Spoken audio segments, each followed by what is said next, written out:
MLAs are just about to head off for a week-long break, but before they do, they have one last order of business: to pass Bill 22 to end the teachers' job action. While it may end the job action, it won't end the dispute. Dana Hutchings has more in tonight's Checkpoint. Jim, the provincial government's back-to-work legislation has just passed within the past few moments and will be law within the hour. It requires teachers to resume their duties. Now, the Education Minister hopes it will bring back normalcy to the classroom. The object of the bill is to bring an end to Phase 1 job action, or indeed any strike action related to that, and to bring normalcy again to the schools. And I think the class of 2011-2012 deserves that. They've had 6 months of modest disruption of their education year. I think they deserve an opportunity to get full teaching for the balance of the year. But the passing of the bill is not the end of this dispute, and it won't stop teachers from looking at other ways of withdrawing their services. Susan Lambert says that will likely be the main topic at the BCTF annual general meeting in Vancouver this weekend. We are determined to resist the implications of Bill 22.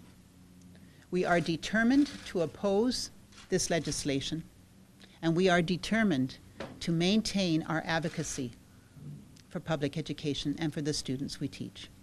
Now, Lambert wouldn't get specific about what the next step is, but with Phase 1 job action illegal under this legislation, teachers say they'll be looking at things such as extracurricular activities.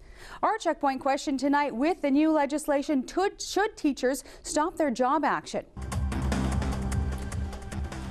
Bill 22 has just been passed by MLAs, ending the teachers' job action, and it has also just received royal assent, making this a law. Dana Hutchings is back with more of your Checkpoint responses. Jim, the legislation, the new law, imposes a cooling-off period that bans strike action and appoints a mediator to try and work out a new contract. Here's what happened in the House about a half hour ago. Honourable members, the question is third reading on the Education Improvement Act. All those in favour, please stand. Just before 5 o'clock, the vote was called, and it's no surprise the Liberals stood in favour, the NDP opposed. 43 voted to pass Bill 22, 31 MLAs voted against it. And our Checkpoint question tonight: with the new legislation, should teachers stop their job action? Here are some of your thoughts from Nanaimo and Victoria. I don't think the government should be dictating what people can and cannot do. On the other hand, everybody else has been taking a zero net increase. Going back to work is fine, but there are some special issues that really need to be dealt with. They should work it out between themselves without having the government stick their nose in it. The fact that the government is forcing the teachers back to work is totally not acceptable. Well, I think that the children need to be taught and the teachers should be going back to work, but I think the teachers deserve to have fair pay and good working conditions. I think they need to get back to work like the rest of us. And I think it's being politicized, and that's wrong. Nothing is ever going to be settled.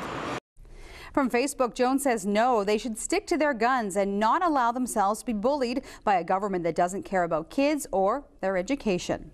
From Twitter, Ian says law is law, but enacted law doesn't mean good law. It's up to the people to determine. Bad law should be questioned. And the results of our web poll: 25% say teachers should stop job action, while the majority, 75%, say no, they should not. And again, all eyes will be on the BCTF annual general meeting this weekend in Vancouver, where teachers will likely decide on their next step. And that's tonight's Checkpoint.